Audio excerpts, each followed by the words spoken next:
So, one of the things that I wanted to ask you about was in the beginning of the film, after he loses his leg, you see his parents going to work. And right before that, I thought it was very interesting that the wife didn't seem to blame the husband for it. And then you show that they both work for the Americans. Can you talk a little bit about that? Yeah, because for me it was really interesting that Iraq before, for example, before the 90s, the people they were less racist against each other. For example, a Shia can marry with a Sunni, with the Kurdish. It was a variation of a lot of culture together, but after so many wars, become the people become working against each other. Mm-hmm. And for example, that's the way we put one of the father of Hamoudi is Shia, one of Sunnah, Mm-hmm. because before was people more educated and no discrimination between them.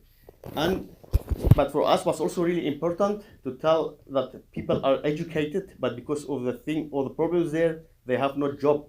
The only of not so many options that they have. For example, you see the father, because unity we have based that story on the Blackwater. Blackwater was real American company in Iraq. It was not part of the American army. It was not officially, but they have killed a lot of Iraqi people back in time. And the American army, they said no, that's not part of us. It's a private company. But we couldn't use the same name. That's the way we put it in this way. You see, his father is working for the American, but he has no a lot of options. He has no so many options. He worked for them. And the mother, you see it, he's educated, but she's at home. She has no job. She has no, how do you say, future, because all of the things happening there. Right, right. Yeah. So the mother is not working for the American, only the father. Right, right, Yeah. right. And one of the things that I also thought was interesting in the hospital, they show him lying on the bed and there's cracks in the walls. This is not a very good hospital at all.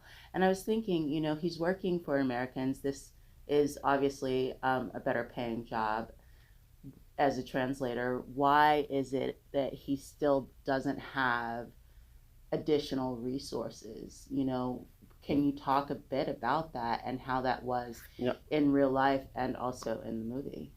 Yeah, sure. I have also worked in Belgium as a translator. So I have two jobs, translator and also filmmaker. I quit my job as a translator 8 years ago. But back in time, I have translated for a lot of Iraqi translators who come from Baghdad to Belgium. Just because of their job, they have worked for American company. If you work for the American company of American army in the Iraqi eyes, it's the same for them. It doesn't matter. And we have based that in a lot of events that were really even a true story happened there. Because if I make a movie, I always part from my own story, very close to me, and then I collect a lot of story, put it together to make a movie about it. For example, a lot of translators are being killed.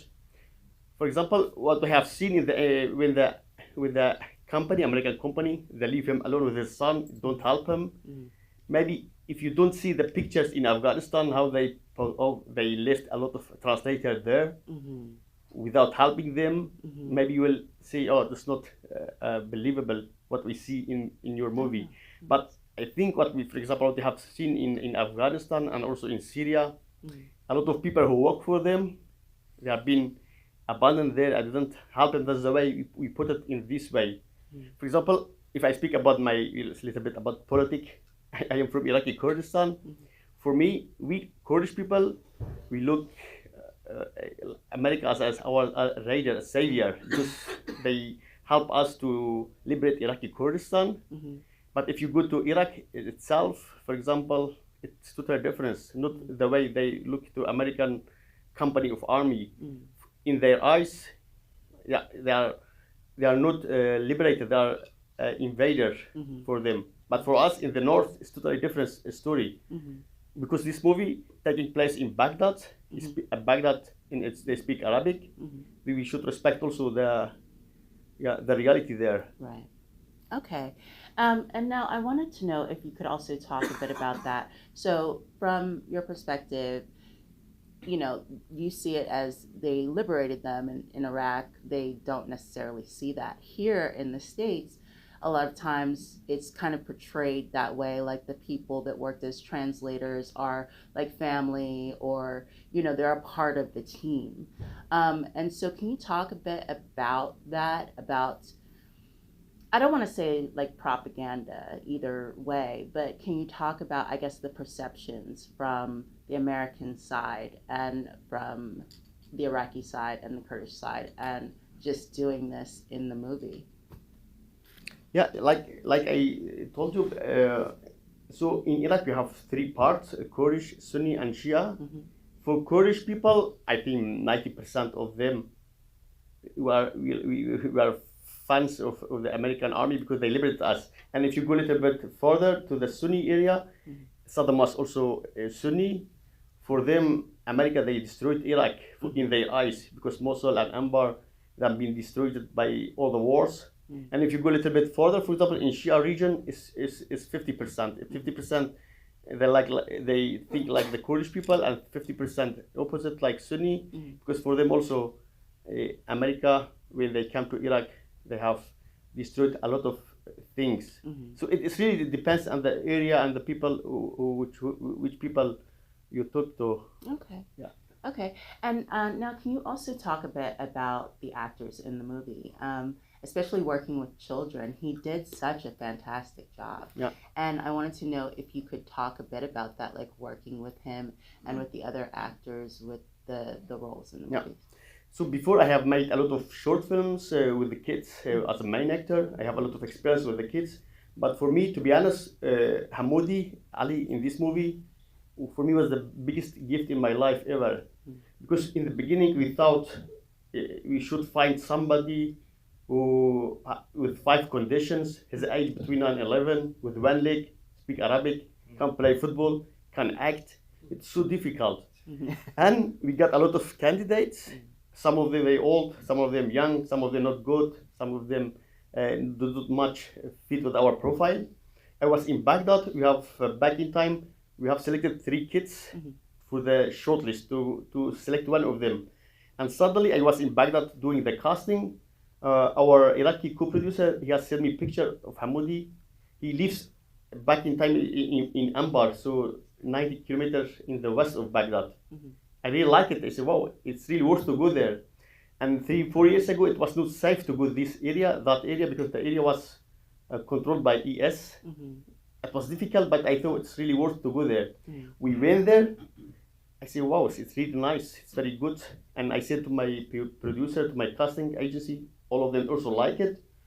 But the biggest surprise when we start with the movie, he, for example, if you give him 30 pages, 5 pages of the script, the day after he will come, he's really prepared for everything. I have never got that in my life. For example, the professional actor can do that, but for Hamoudi, he was really very good, like as professional actor. For example, another kids, they have only 2 lines. We should repeat it sometimes 20 times. But for Hamoudi, he came because of the fact why we are so happy to choose him. Why? Because Hamoudi also, his story, I mean Hamoudi, so in the movie, his story is very close to our story. When we met him, his father also, during the war between coalition forces and ES, his father was dead, and in the same day, the same moment, he has lost his leg. His father was not of the ES member, but he was just one of the people who leaving the city. In the beginning, we thought, okay, it's nice that his story is very close to our story. Also, we pay respect to him. He's very poor people. We will help them also with that as well. But because of the fact that when he has lost his father and his leg, he get a lot of attention from his family. So he's very smart and very sharp and very good.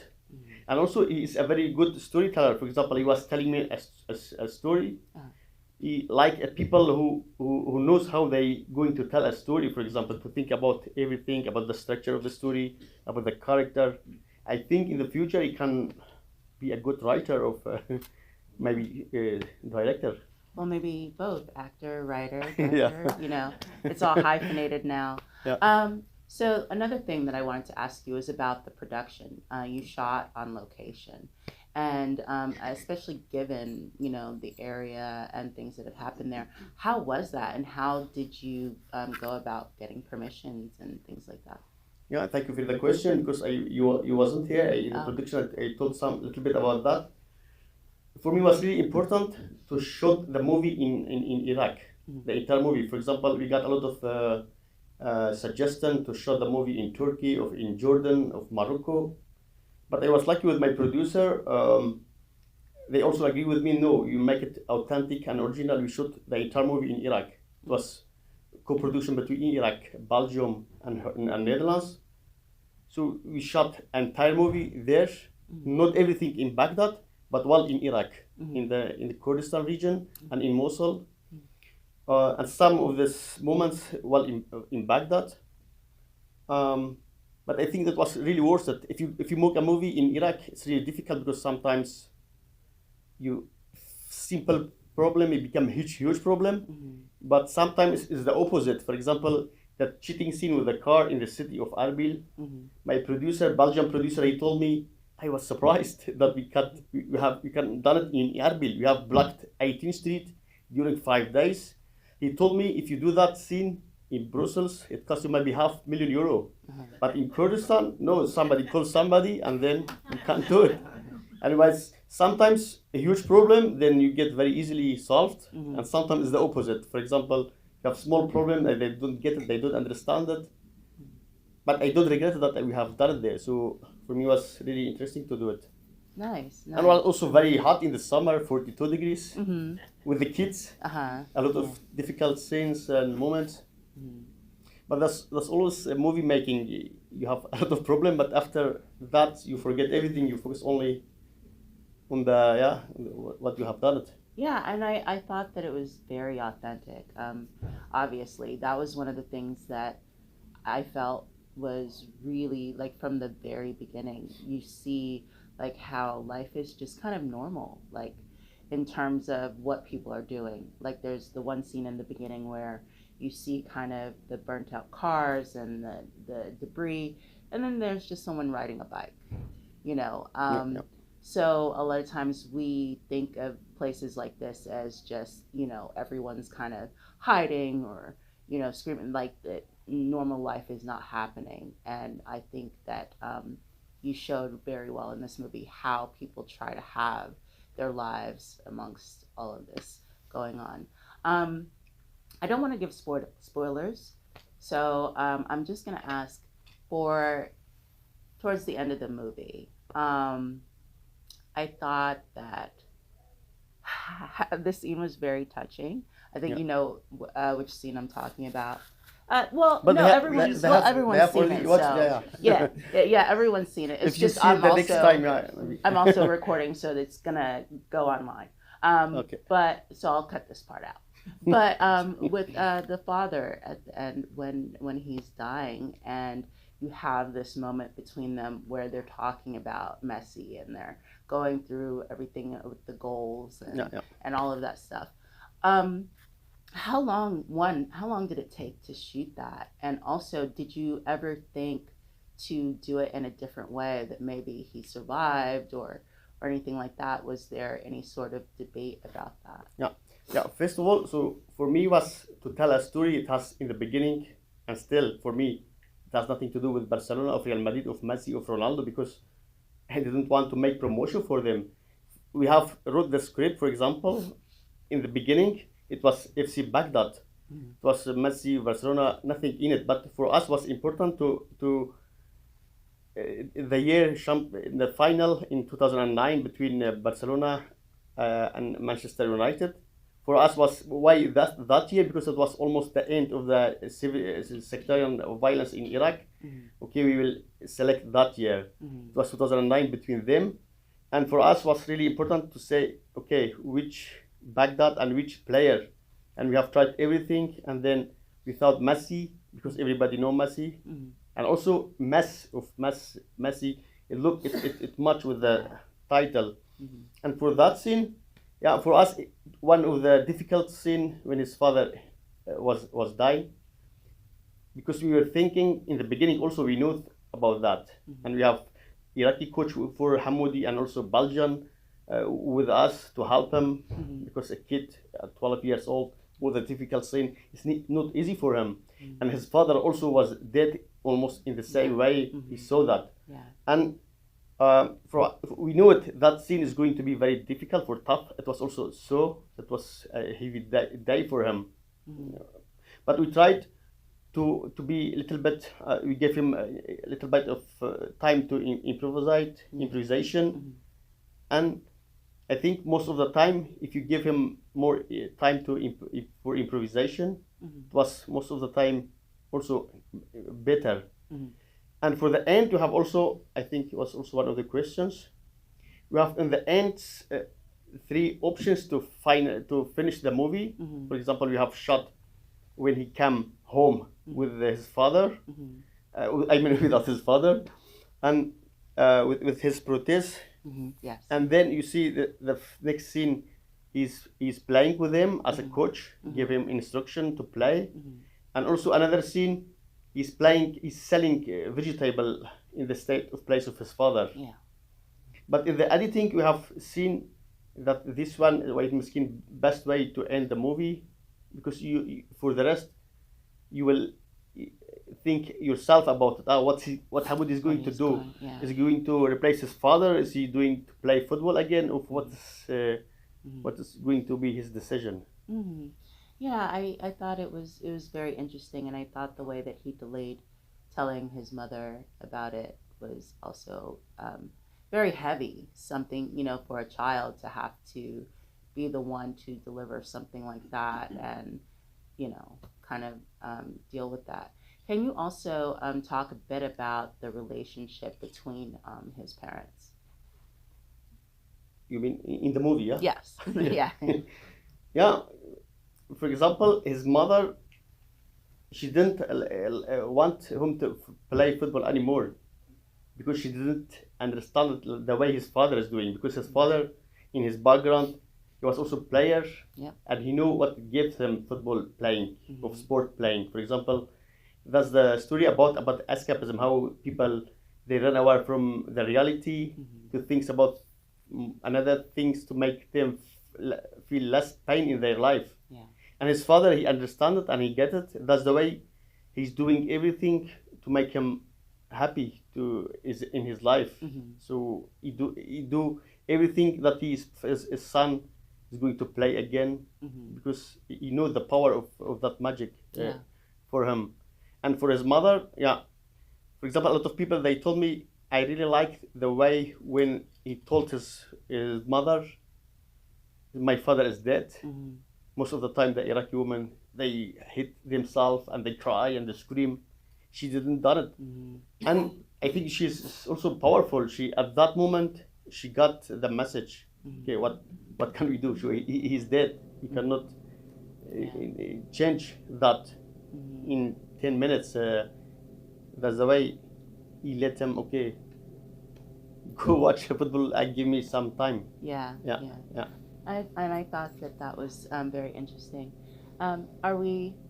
Yeah, just a couple questions from audience. Okay. Yes, I was just about to do that, and so I wanted to open it up to the audience if anyone has any questions.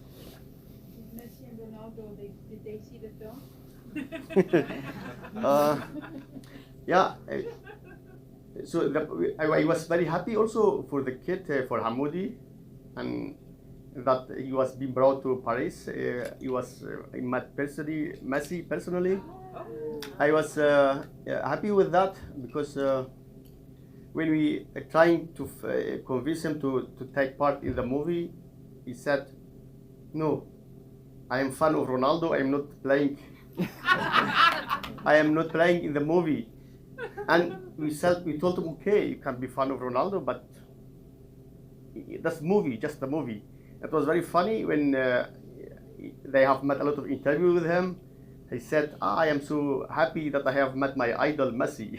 So he was lying. So Messi was never been his idol, but he was happy. So because of the movie, we brought him there, and he has met him, and he has done a lot of festivals with us. So happy to do them. Go ahead. And what is he interested in doing now? So how old is he now? And is he interested in like what is his life now like in is he still in Baghdad or still in Iraq? Yeah, he lives in Ambar. So Ambar is 90 kilometers far from Baghdad in the west, I think. Yeah. So he's now 14 years old. And also their house was illegal, built illegal. So 2 years ago, the Iraqi government, they said we should remove all the illegal houses. And our producers, co-producers, they spoke to the government. They said no, he's playing in Baghdad Messi, so he's famous now. And then they give him time, several years. It still is live there in with his parents. But I think they promised if they will demolish the house, they will give him the new one in the future. I hope it's going to happen. Yeah, I think he will have a very bright future because he's very smart, very sharp. He's at the school also. He's also always one of the best. So he doesn't want to be an actor necessarily. He wants to go on and do. Yeah, I asked him, do you like to be actor in the future? He said no. I think he would like to prefer to become a writer or a director because he's very good in that. Any other? I just have a question. When you know, what is the Iraqi feedback, like audience, and Yeah. the reaction? Because I'm sure you're getting different reaction in America, Yeah. and with Iraqi audience because they went through a lot. So, what would be like the feedback that would be interesting for us? Yeah, that's a very good question. For my previous movies, I have got a lot of success with my films. At Berlinale, 2 times shortlisted for the Oscar with 2 movies. But in Iraq, the people, they have no cinema culture, most of them, and they didn't like my movie. But with this movie, I was really surprised. We have last year a festival in Baghdad. I went there. It's a huge theater of 500 people. They come. I don't think most of them like it, but I think 90% they really like it. I was really surprised because I thought this movie is more for an international audience, less for Iraqi audience. But I was really surprised. I think because of the fact that all of them are almost involved in that football world, because football is everything in Iraq, and also all the war happened there. Everybody has lost family and people there. I think most of all the Iraqi people, they find themselves in the movie, in the story, and that's the way maybe they like it. So I was really surprised by the reaction of the people. And also we have got a jury award at Baghdad Film Festival. It was better than my expectation. Okay. And one more question, and then we'll close it up.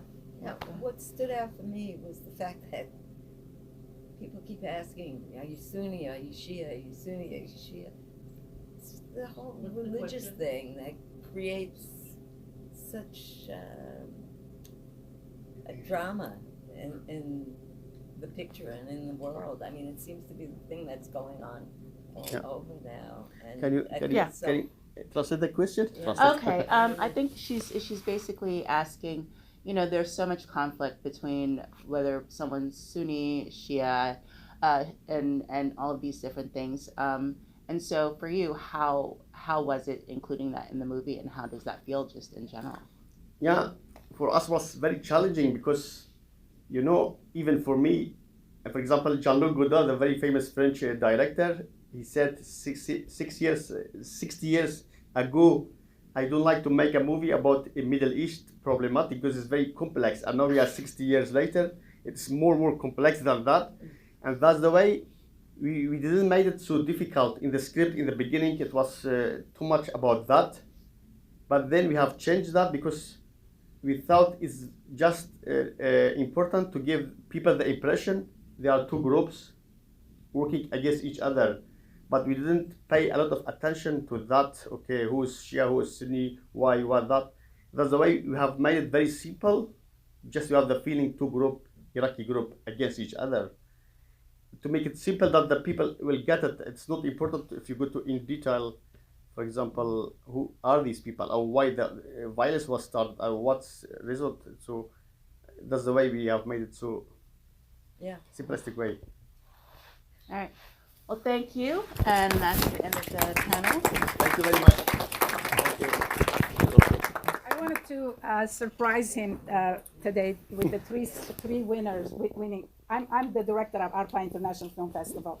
This was our 27th year, and they had submitted this film for as a feature film, and it won not just the feature film, but it won the director and the screenplay. And the reason is because, like they said, it was a very authentic film. It has a heart, and the score was amazing. I mean, it was like the whole thing that was put together.